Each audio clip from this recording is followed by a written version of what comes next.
Marcel Legault, bonjour. Vous aurez 100 ans en l'an 2000. J'y arrive. Vous avez eu une jeunesse heureuse, dans une famille laborieuse et sans histoire, imprégnée de religion. À 18 ans, vous êtes polytechnicien. À 19 ans, vous êtes reçu à Normal Sup. Très vite, vous exprimez le désir de réaliser en milieu universitaire une vocation scientifique, jointe à une vocation religieuse, dans une équipe de type monastique. Ce rêve, vous l'avez inlassablement mis en œuvre, mais il n'a jamais pu prendre vraiment corps. Et aujourd'hui, vous semblez en éprouver encore une certaine nostalgie. Après l'armistice de 1940, vous vous mariez et vous achetez une ferme abandonnée dans les montagnes de la Drôme. Vous devenez paysan et pendant 30 années, vous peinez, travaillant la terre, éduquant vos 6 enfants, attendant en vain des compagnons d'aventure. Et vous écrivez beaucoup. En même temps, vous redécouvrez la vie de prière qui doit devenir, d'après vous, l'activité principale du croyant. Aujourd'hui, vous nous recevez dans cette petite maison, à 2 pas du Carmel de Mazille, que vous fréquentez assidûment.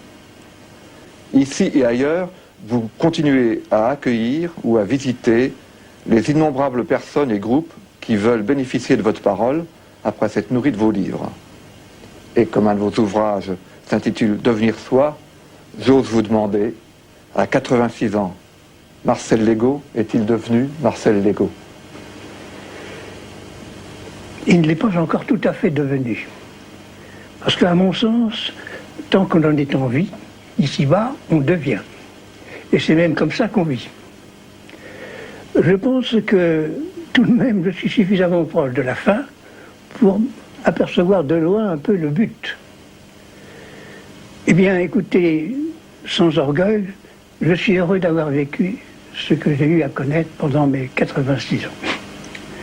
Et je ne sais pas ce qui va m'arriver, mais si il m'est permis de conserver conscience humaine jusqu'à la fin, Je crois que j'aurais vraiment vécu de façon à ce que la mort devienne vraiment ma mort.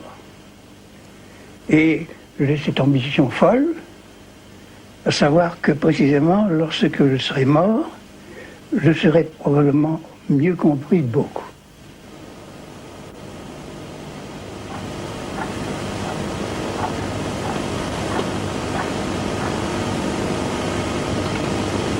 On devient soi, malgré soi, ou il faut vouloir être soi? On ne devient pas soi malgré soi. On ne le devient pas non plus parce qu'on l'a voulu. Mais à certaines heures de l'existence, on a une certaine lumière sur ce qu'on a à vivre qui petit à petit se développe et qui nous fait découvrir que ce que nous devenons est à la fois la conséquence d'un accueil, de l'accueil que nous en faisons, et d'autre part d'une force qui est en nous, qui ne peut pas être sans nous, mais qui n'est pas que de nous. Et c'est pour moi, je dirais, le chemin qui m'a été permis de parcourir pour croire en Dieu.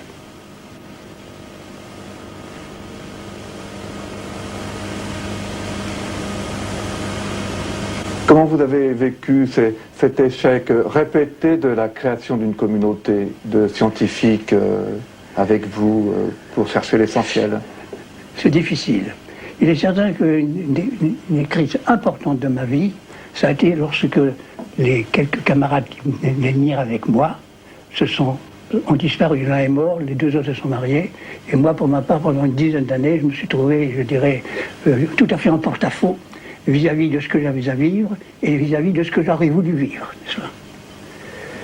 Mais justement, des échecs à cette dimension-là labourent le cœur, labourent l'âme, à une profondeur que la l'ascèse ne peut pas atteindre.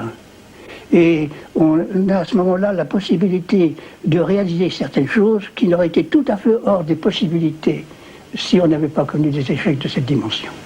Là, il y a les souffrances de l'enfantement qui sont évidemment indispensables pour que l'enfant naisse, en définitive.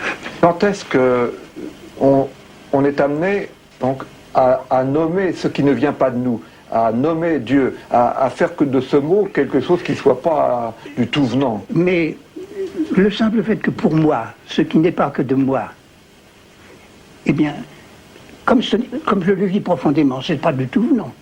Ce que je vis profondément et qui n'est pas que de moi, tout en ne pouvant être pas sans moi, je dirais, par définition, vocabulaire, c'est de Dieu.